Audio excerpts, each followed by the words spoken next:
చదివిన విషయాలు, అక్కడ జరిగిన విషయాలు అన్నీ మాకు చాలా విషయాలు టీచర్ చెప్పింది.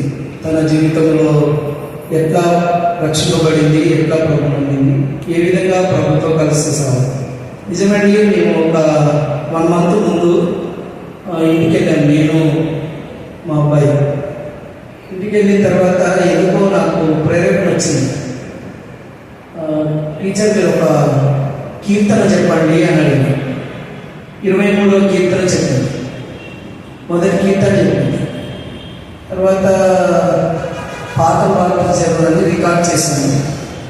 ఒక 2 పాటలు పాడాను. అయితే ప్రభు కృపను బట్టి పరిచయం అంటే నాకు చాలా ఇష్టం. మేము 2013 అంటే మొన్న లాస్ట్ 14-15 సిబిసి ప్రోగ్రామ్ పెట్టామన్నమాట. అప్పుడు నాకు ఫోన్ చేసి, నేను వస్తానన్నా, ₹1,00,000 తీసుకో, చర్చి చూస్తాను, అక్కడ పిల్లలతో గడుపుతాను, అక్కడ ఎవరైనా స్త్రీలు, వృద్ధ స్త్రీలు కనపడితే వాళ్ళకి వాక్యం చెప్తాను అని. అయితే నేను ఆటో కట్టుకొని వచ్చి టీచర్ని తీసుకొని వెళ్ళాను.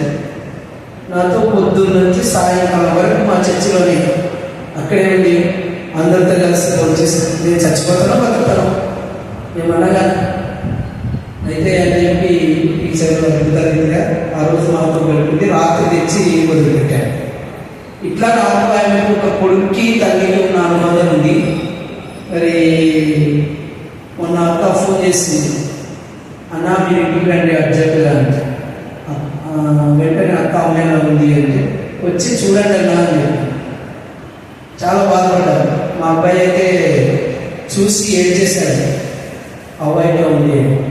అయితే నేనే ఉండి నరులారా తిరిగి రండి అని ప్రభు జ్ఞాపకం చేస్తుంది కదా, మనం ప్రార్థన చేద్దామని చెప్పి మొన్న రీసెంట్గా నాకు ఆ బాధను చూడలేకుండి ఏడుస్తూ ప్రభు దగ్గర ప్రార్థన చేస్తాను. ప్రభా అన్నప్పుడు ప్రభు నాకు యాకోబుని జ్ఞాపకం చేస్తాను. యాకోబు మంచం మీద పడుకొని తన ప్రాణాన్ని మరి దేవుడికి అప్పగించుకున్నాడు. అంటే అప్పుడు ప్రభు నాకు కూడా గుర్తు చేశాను. ఇదంతా ఎందుకు చెప్తున్నాను అంటే, నిజంగా ఆయన ఒకటి ప్రేమ గల తల్లి, మంచి ఉపాధ్యాయురాలు, ఇతరులను సరిచేయడంలో నంబర్ 1. తప్పును తప్పుగానే అంటది కానీ తప్పును ఒప్పుకోదు. అంటే తప్పు చేసిన వ్యక్తి తప్పు ఇదే చెప్తారు. ఒకవేళ తప్పు చేయకపోయినా తప్పు చేసింది అంటే వెంటనే సరి చేసుకొని తను అంటే నీ తప్పు చేశానా ప్రభు అని మన దగ్గర గెలుస్తుంది. నిజంగా మరి అందరికన్నా ఏంటి అంటే ఎక్కువగా మేము నిన్నటి నుంచి బాధపడుతున్నాం. సరే వాక్యం చెప్తే మా దగ్గర ఉండే కాదు, అది యూట్యూబ్ చేశాము, తర్వాత వీడియో కూడా తీసాము. 1/2 hour చెప్పింది మా దగ్గర.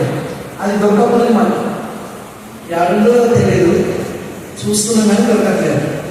కాబట్టి మరి ఒక మంచి తల్లిని కోరుకున్నాం, మంచి టీచర్ని కోరుకున్నాం. ఎందుకంటే మా పిల్లలంటే చాలా కారణం. ఎస్ఎన్నా నేను ఎంత బాగున్నారు ఎస్ఎన్నా, నేను కూడా పెద్దగా బేబీని శాంతిని అట్లే పెంచినా చేస్తానా, అక్కడ పెంచును అని చెప్తాను.